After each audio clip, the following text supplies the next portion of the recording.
Welcome back to the Pen Hut.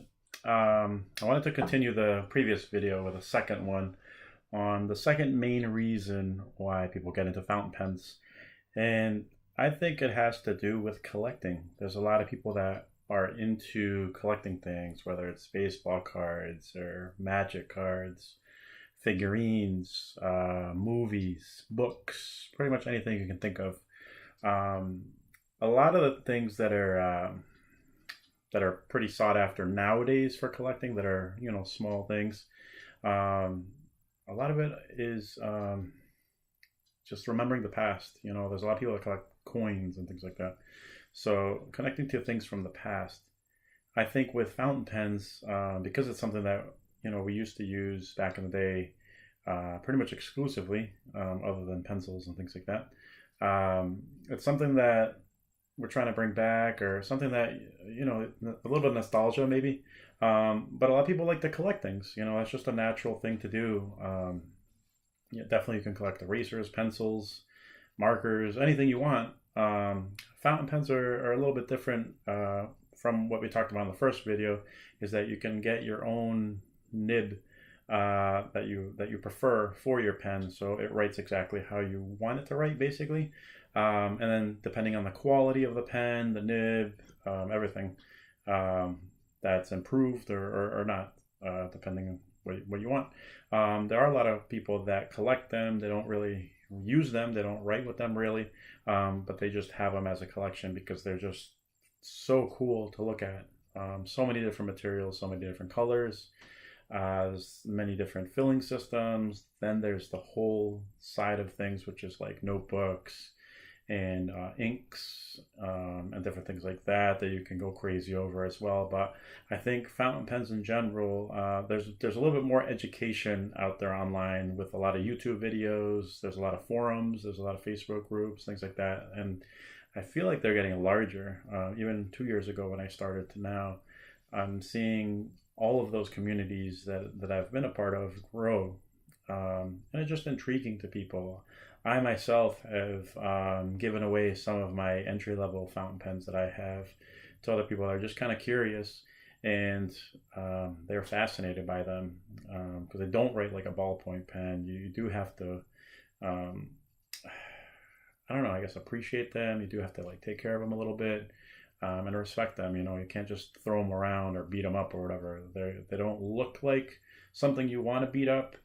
They look like something that you want to take care of, and they're neat. So I know there's a lot of people that do collect for the sake of collecting, because they like them. There's a lot of manufacturers that come up with special editions every year. There's a lot of limited editions. There's some that are just for America, versus Asia gets a different version, Europe gets a different version. There's a lot of really large retailers that will make limited edition collaborations, things like that. And then there's just stuff that was out in 2005 that you can't find now in 2019, or 2010. So you have to venture into the used market, which is a completely different animal. And we're not even talking about vintage pens, because that's a completely other thing. And there's definitely a lot of people that only collect vintage, and that's awesome because there's just so much vintage out there. And I'd say over 30% of those models, and even some of the manufacturers, no longer exist. Some of the lineups no longer exist, even though they continue to be in business. For whatever reason, they changed their models, they changed their look, things like that. So I don't know. I mean, I collect a variety of different things, and fountain pens is one of those things that I can't seem to move away from. I feel like there's always a different version of something that you already like that comes out. So there's a lot of variety there. And it takes a little while. It takes at least, I would say, at least 10 to 12 pens of a use, experience wise, to really start figuring out the things that you really like. It's very easy to find the things that you don't like about a pen, but the things that you really like or you prefer, that's a lot harder. You might like every single Parker you ever tried, but later on you're like, you know what? I actually really like the much larger ones. I don't like really thin pens, or I don't like the really lightweight pens. I want something heavy. Or maybe you want one that's mainly metal, but then there's celluloid and acrylic and resin and ebonite and all these other options out there. You're like, you know what? I don't know what ebonite is like. Maybe I should get an ebonite pen or at least try one out. There's just so many different options, and the filling systems will impact that as well. And there's eyedroppers, there's vac fillers, piston fillers, so many different things there to learn. There's just so much variety. Um, it's one of the few things that I know that you can collect. Um, there's a broad variety even within the same manufacturer. There's a lot of variety. But I think the biggest thing that I take away from it is that you can use your fountain pens, for years even, and as long as you take good care of them, they will still hold some value and some interest to people in the hobby. They're not like old coins and other things, where if you use them or touch them too much, they start kind of devaluing or they start falling apart or anything like that. Fountain pens are meant to be written with. They're meant to be used. So it's interesting. It's one of the few things that that I do collect, that I don't have a problem using. I don't baby them. To a certain degree I do, but I don't. I try to just use them like I normally would. And I know that, if you get something good that a lot of people like, you could easily sell them later down the road, for a certain amount of money. Of course, you're not going to make all your money back in most cases. So it's not an investment at all, but you're not going to buy something that's relatively popular or relatively valuable, and in 5 years it's not going to be worth anything, or there's going to be no interest, or there's going to be nothing to do with that. Like, there's plenty of vintage pens out there that are you still have to spend over $200 plus to get a hold of. There's such a wide gamut of fountain pens out there that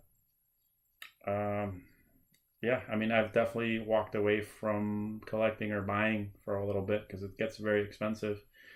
And then you find your way back, you look at a catalog, you start looking at a couple websites, and then you see what's newly released for that year, and it just pulls you back in. Or maybe your favorite manufacturer just came out with 3-4 new pens, and you're like, oh my God, I don't have that color. How do they even get that color? Oh wait, they're only going to make them for this year. Uh-oh, I might have to get one.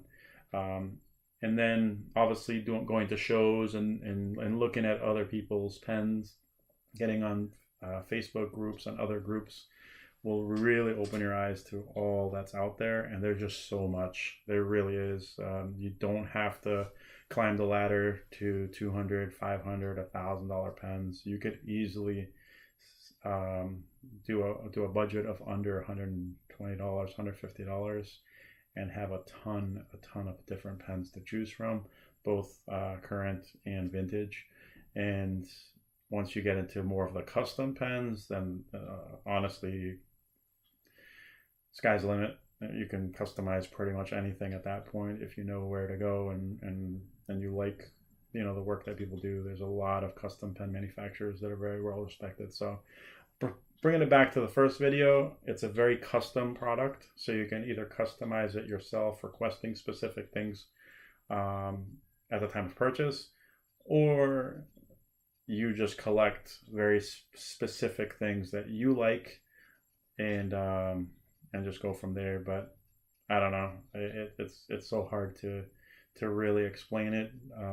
But if you enjoy collecting things and you do any kind of writing at all, fountain pens will encourage you to write more and will help you appreciate the art of writing a little bit better.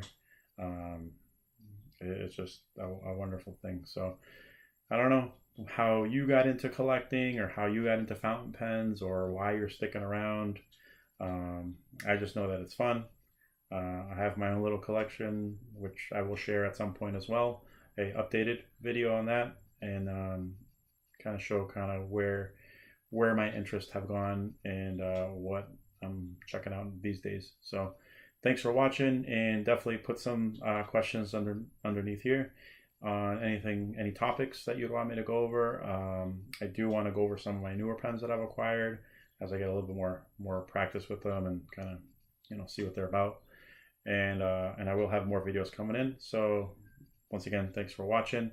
Sorry it's taken me so long to make videos. I do want to make them a little bit more regularly. But for now, you can find us on the Facebook group, Fountain Pen Newbies, and feel free to join our little group there. Everybody's nice and friendly. Thank you.